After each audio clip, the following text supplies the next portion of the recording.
nós percebemos que a Bíblia nos convida a dialogarmos com as pessoas com um diálogo apologético e evangelizador.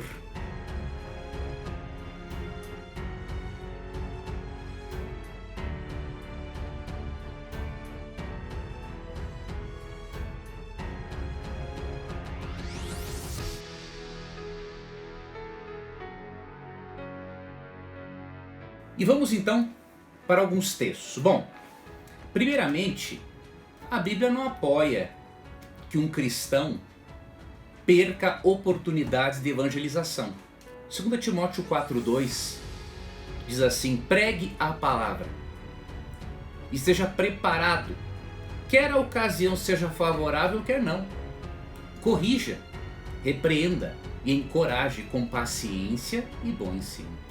Isso não fez parte da live. Com certeza, se o apóstolo Paulo pudesse assistir uma live dessas, ele citaria 2 Timóteo 4,2 aos organizadores para que eles aprendessem o seguinte: que o cristão ele tem que pregar a palavra em tempo e fora de tempo. Diz aqui nesta versão, numa versão transformadora, quer a ocasião seja favorável, quer não. Corrija, repreenda e encoraje com paciência e bom ensino. Então a Bíblia é a favor sim de um bom diálogo, mas não de um monólogo, e é a favor de um diálogo apologético e evangelizador. Outro detalhe importante, 1 Pedro 3,15 nos convida a não sermos indivíduos amorfos, que não reagem a nada, né? Na verdade, 1 Pedro 3,15 contém um mandamento para todo cristão, para que esse cristão aprenda a defender a fé. E dizer que a fé não precisa ser defendida, que Jesus não precisa ser defendido, é uma coisa tão inconsistente, tão incoerente. Uma pessoa não deve ter estudado o mínimo de apologética bíblica cristã para afirmar uma coisa dessas. Porque 1 Pedro 3,15 diz claramente o seguinte: em vez disso, consagrem a Cristo como o Senhor de sua vida. E se alguém lhes perguntar a respeito de sua esperança, estejam sempre preparados para explicá-la. Um outro texto que é clássico da apologética cristã, Judas, versos 13 e 4.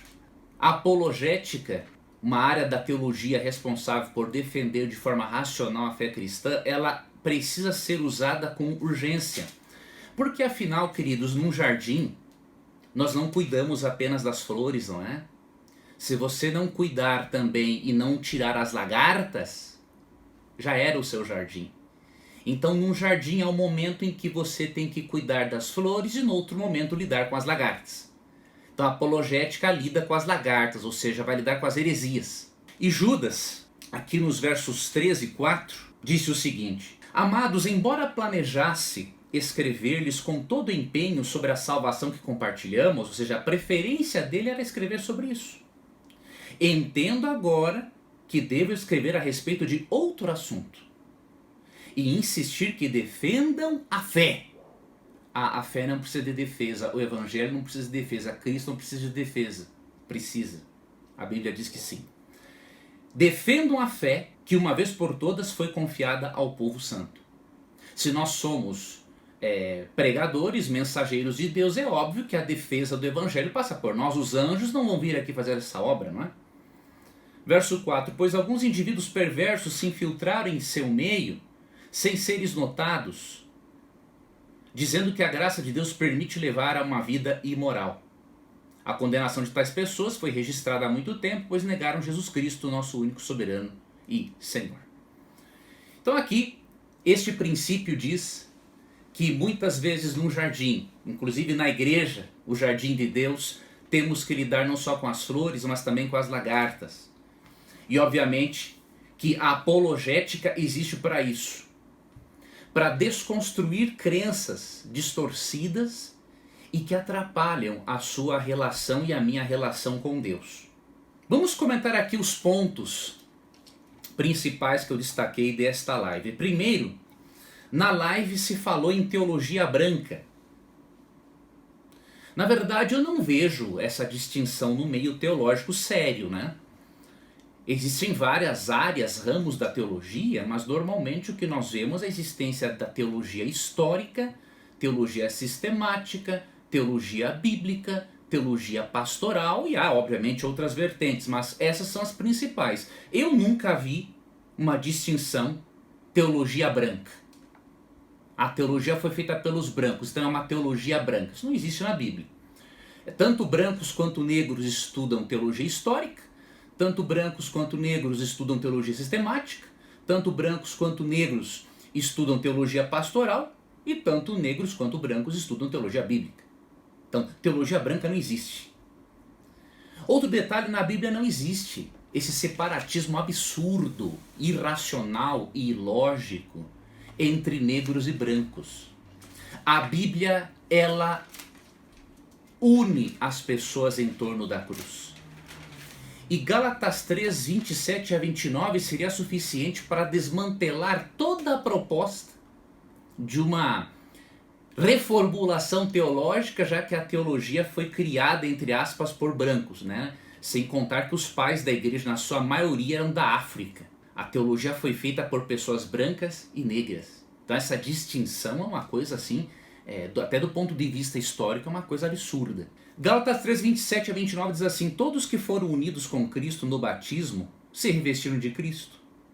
Não há mais judeu nem gentil, nem escravo nem livre, homem nem mulher, pois todos vocês são um em Cristo Jesus. E agora que pertencem a Cristo, são verdadeiros filhos de Abraão, herdeiros dele segundo a promessa. Biblicamente, não há esse separatismo, essa separação entre negros e brancos. E se não há, se em torno da cruz todos são reunidos e tratados da mesma forma, nós não podemos aceitar uma ideia, uma proposta de teologia negra ou feminista, seja o que for, porque isso está causando separação, não está unindo as pessoas em torno da cruz. Só por isso, ou seja, só pelo fato de separar brancos e negros, qualquer sistema religioso ou filosófico, né, que tente usar a Bíblia para apoiar esta separação entre negros e brancos, entre homens e mulheres, é um sistema desonesto em suas premissas e em suas intenções. Porque ele não considera Gálatas 3, 27 a 29. Todos aqueles que são batizados em Cristo são um em Cristo.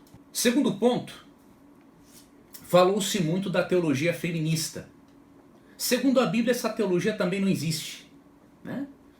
Existe a teologia feminista, óbvio, mas na Bíblia não existe, né? Na Bíblia existe a teologia bíblica, né, da qual homens e mulheres podem se beneficiar. Então, teologia branca, teologia feminista, não existe isso na Bíblia. As pessoas criaram para tentar adequar a palavra de Deus às suas ideologias políticas. Mas a Bíblia não defende uma teologia feminista e nem machista. A Bíblia defende uma teologia cristocêntrica, centrada em Cristo. Então, biblicamente, isso também não existe.